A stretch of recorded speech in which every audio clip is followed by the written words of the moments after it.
Hello everyone, welcome to my channel about writing stuff. My name's Camille and today we are continuing on with this series of different genres in fantasy. Last week in my mystery and fantasy video, I talked about how when you walk into the fantasy section of a bookstore or a library, there's really nothing implied about the plot of all those books in that section, as opposed to walking into the mystery section or the thriller section or the horror section or the romance section. All of those books imply plot. We know where the characters are going to end up going. We know certain milestones that are going to be hit in those sorts of books. That's not the case in fantasy. And I was thinking about this a little bit more. You know, literary fiction is kind of that way too, where you walk into a literary fiction section of the bookstore and the only thing really implied is that it's literary. It's going to be internalized.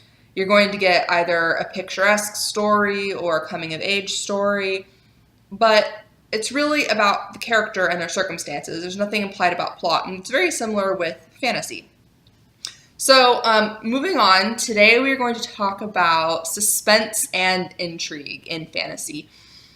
Now, I'm not a suspense writer, but we do pull in these other genres when we're writing fantasy. We use it for plot and theme and all these sorts of things. So I'm going to specifically talk about building suspense and intrigue in your fantasy novel so that you can help move the plot along, or, you know, just in general, make your story a more interesting read. Because when it comes to things like suspense and intrigue, suspense is very much tied to mystery, or it plays well together with like a mystery or thriller or horror.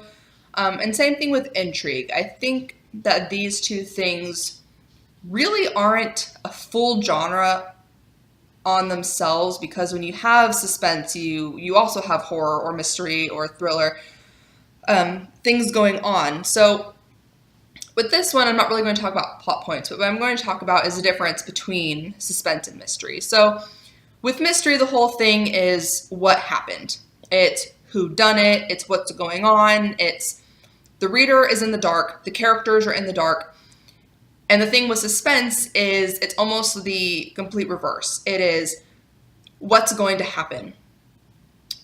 When is it going to happen? Who's going to do it? How are they going to do this?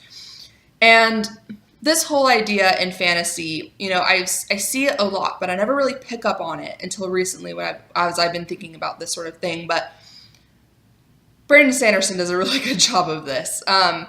You know, the fantasy stories that I have in mind for this first are Elantris. In Brandon Sanderson's book, Elantris, there are 3 point of view characters, 2 of which are protagonists, and then there's an antagonist. And the antagonist has this evil plan to convert this city to this different religion, or this branch of this different religion. And he has this plan that I'm going to convert this city to this true religion, and if they don't convert, then army's going to come in and attack. And the protagonists are unaware of this, but the reader is aware of what this character is planning. So as the reader, you're dreading what's going to happen. The suspense comes in as you're dreading how this character will do this, when it will happen, what will happen to the protagonists. And it's this idea of the reader's aware. The characters may not be aware. And suspense really does invoke this sense of dread. Not necessarily terror. I'll talk about that when we get more into horror, but it is you as the reader dreading what's going to happen because you know something is going to go wrong. And I think that's part of the genre trope, is most stories, most genre fiction stories follow this example of, you know, before we get to the climax of the story, there is that very low point for a character. There's the belly of the whale, darkest moment. It's when we don't believe the character is going to succeed. There is no possible way for this character to succeed. And then we get into the climax. So we know that something's going to go wrong. You pick up a genre fiction novel, and before the climax, there's always something that goes horribly, horribly wrong. So using that sort of genre trope to play off of this idea of suspense can be very powerful. Now, in another one of Brandon Sanderson's novels, and I'm going to say this, I don't think it's ever been said before, and I don't know if anyone's going to believe me, but here we go. Heist novels have a lot of suspense. And in Brandon Sanderson's Mistborn, it's literally a heist novel in a fantasy world. And the reason why there is so much suspense in heist fiction or heist movies or whatever is because the reader knows what's going to happen. We know what the plan is, but we are anticipating and dreading what's going to go wrong.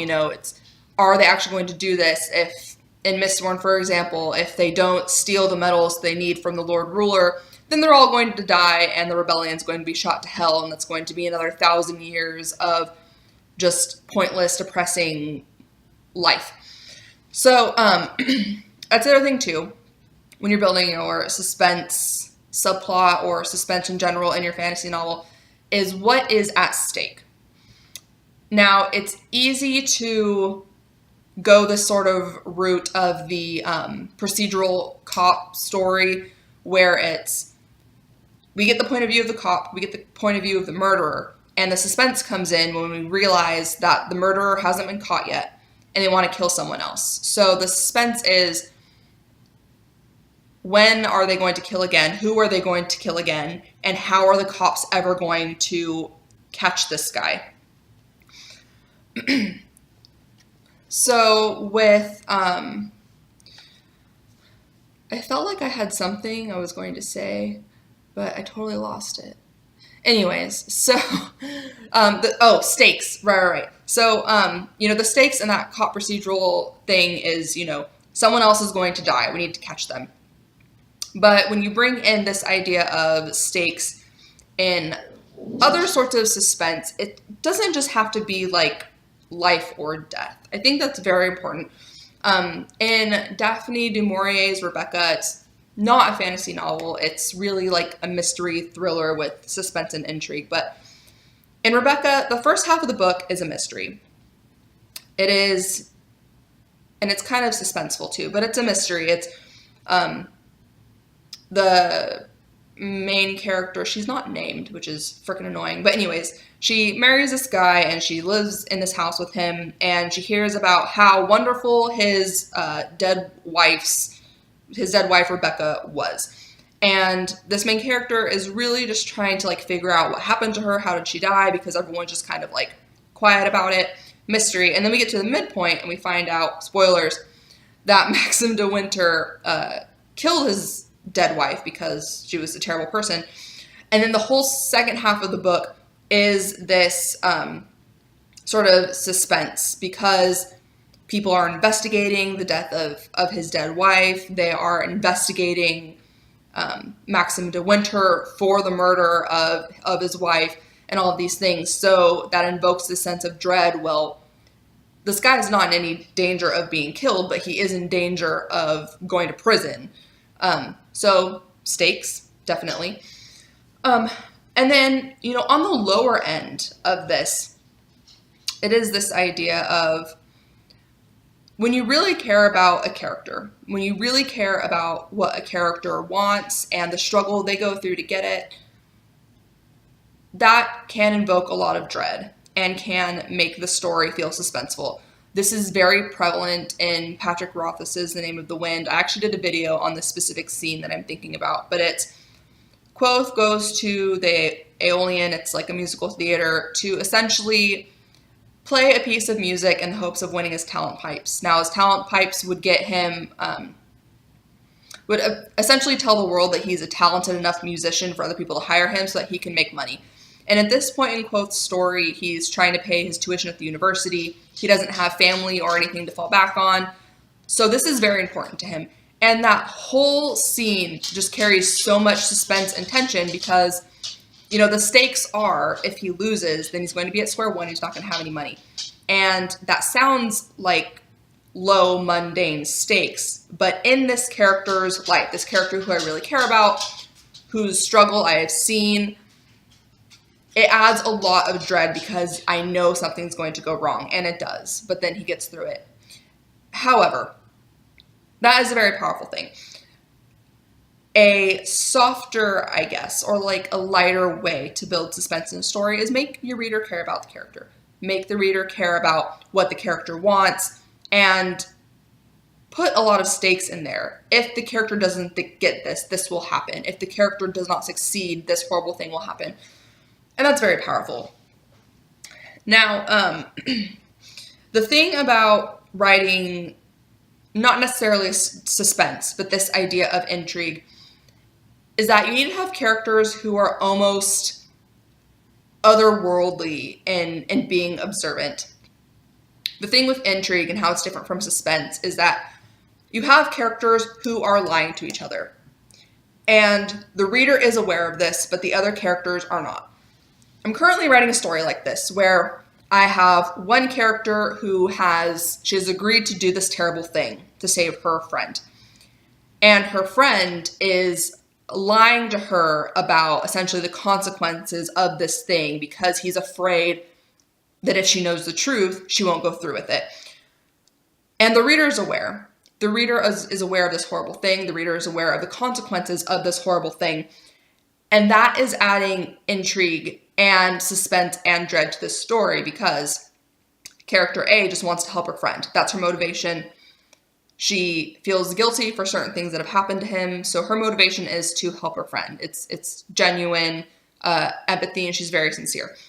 The friend, however, or character B, he is purposely lying to character A because if she doesn't do this for him, if she decides to back out because of her morals or just the pull between, this is wrong, then he will continue to suffer the fate that he's currently in. So one thing when you have this idea of intrigue is someone can be lying to someone else, but other things can give them away. Body language, pitch of their voice, not making eye contact.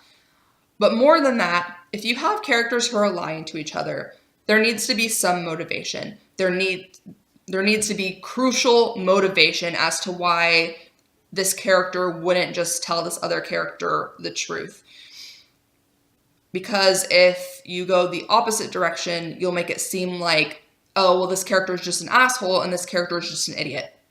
So it really comes down to, it always comes down to the things that are like my benchmark go-tos, but it's, make your characters real people. Understand your world and circumstances. And what I personally think, there are people who discovery write, but if you're writing a mystery or you're writing suspense or intrigue where you have different personalities and motivations and drives and secrets and things like this coming from multiple perspectives, you need to have an outline, okay? If you are a discovery writer, you need to write your first draft and then go back and figure out what's wrong with it, because there will be things wrong with it. There won't be enough foreshadowing. You would have given too much stuff away. The character who's lying or keeping secrets is too obvious. Things like this. So you need to go back and do heavy revision. And number 3, whether you are an outliner or discovery writer, you need beta readers. The thing about this heavy plot idea when it comes to like mystery or suspense or intrigue, it is such a balancing act because, if the reader knows something that the character isn't supposed to know, you need to balance how you put forth this information and also let the reader know that this character doesn't know this certain thing. It's very much a balancing act, and you need to know what you're purposefully trying to do and be able to relay that to your beta readers after they've read the story. Because if it's not working, then it would really crumble your entire plot, essentially, for like a mystery or suspense or intrigue. So, yeah, that's pretty much all I got for suspense and intrigue. I think next week we'll talk about horror. And that's all I have for you guys. So I will see you all next week. But for now, as always, you should be writing stuff.